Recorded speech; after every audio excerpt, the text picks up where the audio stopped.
Tuesday afternoon, 5 bales of the government-subsidized maize flour arrived at a kiosk in Kibera. With the biting shortage, we expected a mad rush for the just-arrived flour by the residents. There was none. We understood why nobody buys here when we attempted to buy a packet. Wait, this we can't buy? What comes to your shop has already been bought.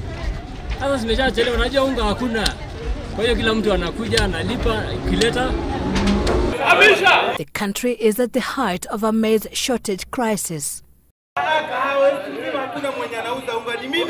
Kenya consumes 3 million bags of maize every month. 1.5 million bags are milled by large-scale millers and the other half by posho mills, both in the rural and urban areas.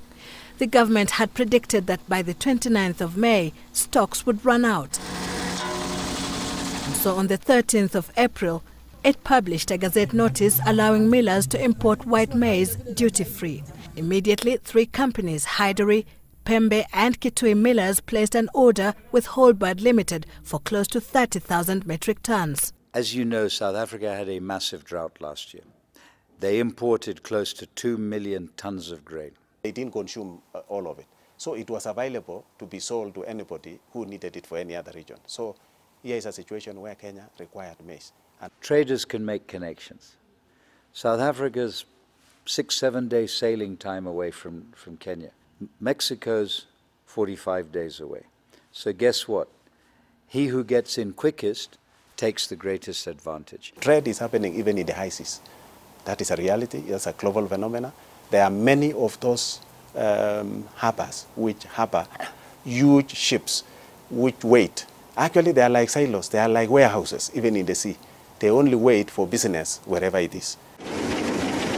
It released over 300,000 bags of maize into the country, bringing both relief and suspicion.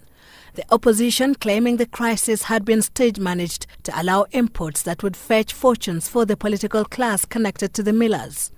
But the government and millers dismissed the uproar as a storm in a teacup. One thing we need to remember is this country didn't have any maize. We are incredibly lucky that that vessel was available, and that vessel was to come into Kenya. Then another complication arose. The price of the shipped maize, just like the little that some millers heard in the store, was so high. Hyderi's consignment was as high as 4,500 shillings per 90 kg bag. That would only drive the price of maize flour higher. Instead, the government wanted the price to dip to an all-time low of 90 shillings per 2 kilogram packet. That meant millers accessed the grain at 2,300 shillings per bag. The government would have to cover the difference, but a uniform 1,300 shillings subsidy per bag was settled on. We were at a time when we needed to forego some of our profits.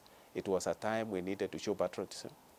To end the standoff, Citizen TV learned that the Kenya Revenue Authority threatened those who remained stiff with revocation of licenses. We have sacrificed our margins, and remember, we are still paying taxes, we are paying electricity, we are paying salaries, so we have also children who need to feed. So the government desperately needs 5 million bags to take the country through to the next harvest season.